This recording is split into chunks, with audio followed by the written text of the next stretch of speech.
Hello everyone, this is Shoumeng from Ant Group. Today my talk is about our real-world experiences in using confidential computing at Ant Group. So my talk is about three parts. The first one is a brief introduction of Ant Group and why we need confidential computing. And the second part is the challenges we have to face when using confidential computing. And the last one is the approach we solve these problems. So Ant Group is a so-called FinTech or TechFin company in China. We have about 20 years history, and along this history, one very salient theme is about building trust. For example, the first product we provided is a short transaction, which is actually about building trust between buyers and sellers so that they can make transaction.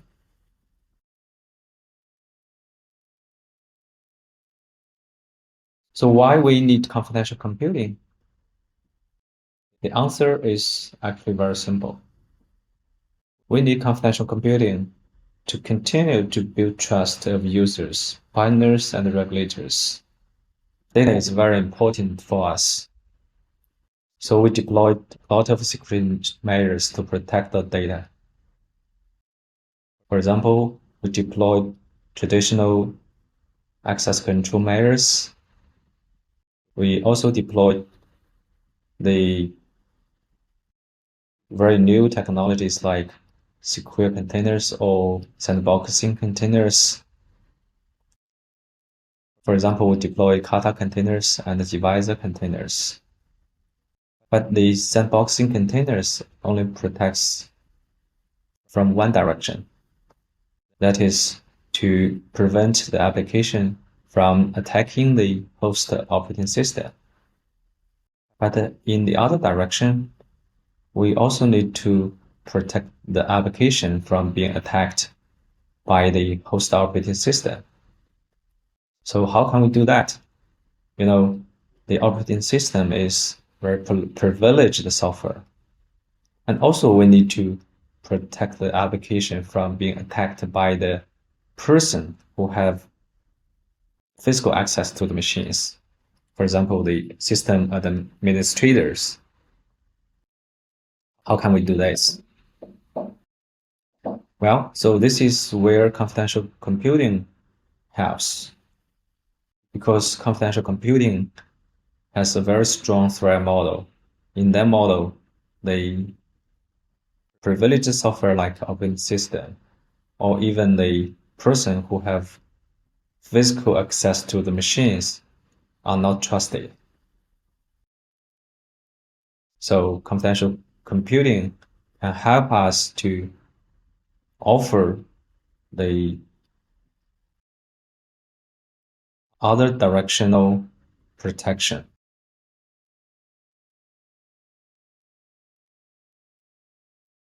Confidential computing also help us to build trust between partners.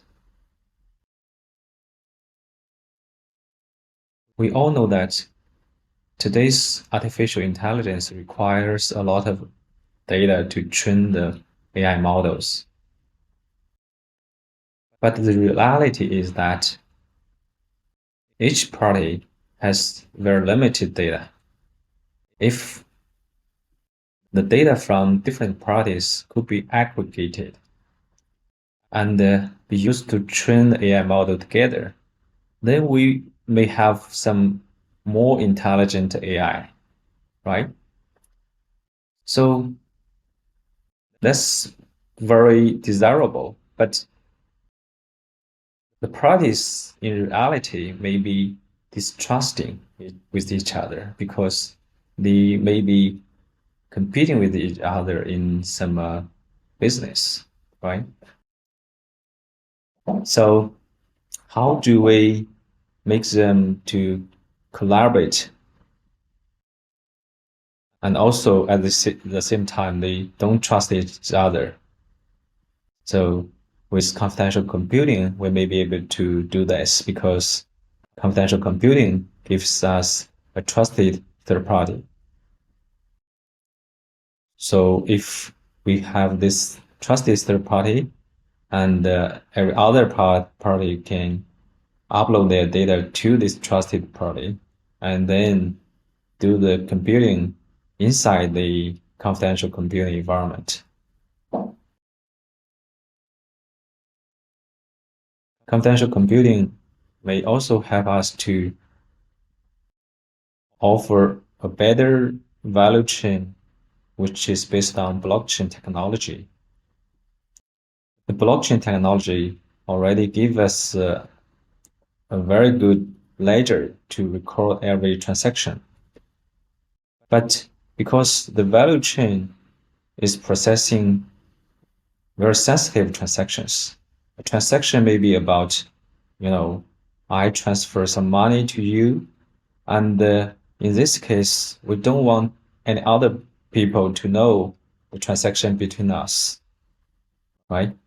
So we need to add the privacy protection capability to the blockchain.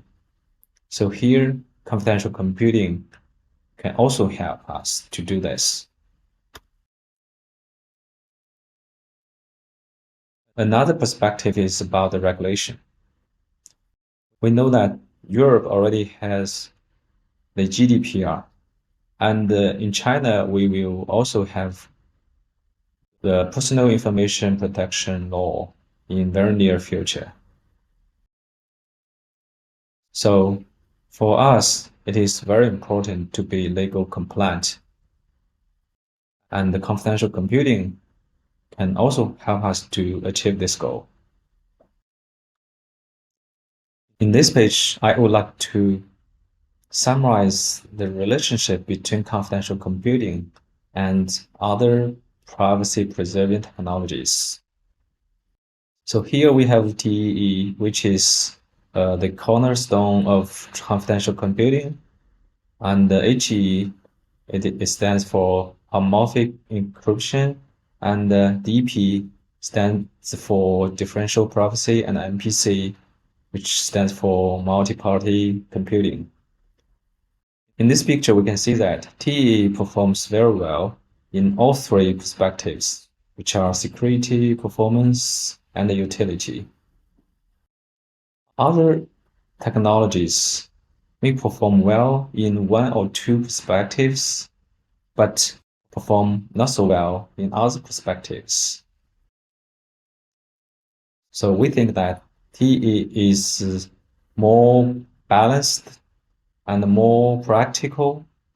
Actually, we think that TE is more general purpose and more high performance. It is actually the most usable technology for us to do privacy preserving computing.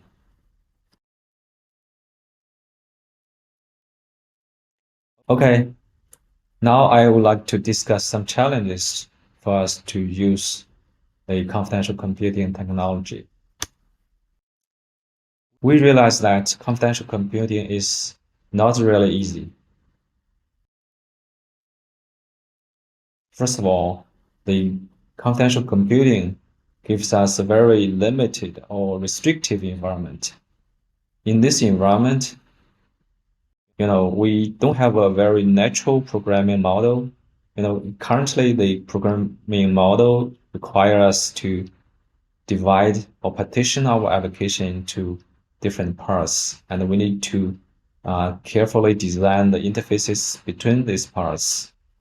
And also, the trusted execution environment only offer very few APIs for us, and the programming language supported is very limited. For example, the Intel SGX SDK only supports C and C++. So with this, we cannot develop very meaningful application actually. Another question is about the hardware. The different CPUs have different TEE implementations, and that makes us have to port our applications onto these different TEEs. And also, different TEEs have different trust anchors. So we have to consider that how can we, make these different trust anchors leverage each other or work in harmony. Another issue is about that as a user, we actually don't want to lock into any particular CPU vendor or any particular TE vendors, right? So we want to have some more abstract TEs, and we want to have some more flexible or configurable control of the trust anchors. Last but not least, today's TE is not very friendly to cluster, especially the most popular Kubernetes cluster. For example, currently Kubernetes cannot recognize or differentiate the machines with TE or without TE. And if we are using TE, we need to do attestation, but at this moment we have to do attestation over every node one by one. So which is a very tedious process. And also we need to have some way to distribute or synchronize different keys across the cluster nodes, because in that way we can use the cluster as a bigger or more powerful TE instead of one single TE node. Okay, so realizing all these problems, we developed Sofa Enclave to address that problems. So with Sofa Enclave, our goal is actually to enable everybody to use confidential computing very easily. So in Sofa Enclave, we have three important components. The first one is Auckland, which is a library OS for Intel SGX. With Auckland, we can, provide you a very easy to use environment, just like the Linux programming environment. And we have HyperEnclave. It is used to abstract different TEs and to provide more flexible trust anchors. And we have Crypti, which is used to, combine Kubernetes very well with trusted execution environment. So Auckland is already a confidential computing consortium project. Its goal is to empower everybody to run every application in TEE. It is a library OS. It provides Linux-like POSIX APIs, and it explores almost all the popular languages. It is a very natural Linux programming model. We don't need to divide or partition your applications, and it provides you encrypted file system, and it is done transparently by the Auckland Library OS. And it gives you a Docker-like experience. So if you are very familiar to container or Docker, you will find it is very easy for you to use Auckland. Here I listed a lot of demos in different languages for different application or application frameworks. So Crypti is actually a combination of Kubernetes and trusted execution environment. With Crypti, we basically have three capabilities.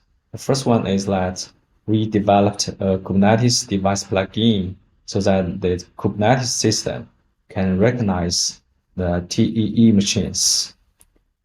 And we support cluster scale attestation so that you can attest the whole cluster instead of each and every node of the cluster. And we also support the attestation-based key distribution or synchronization so that we can use a cluster of TEE to do more meaningful computing. And we also have Hyper-Enclave. It is a virtualization-based TEE implementation. We actually developed a so-called Type 1.5 hypervisor.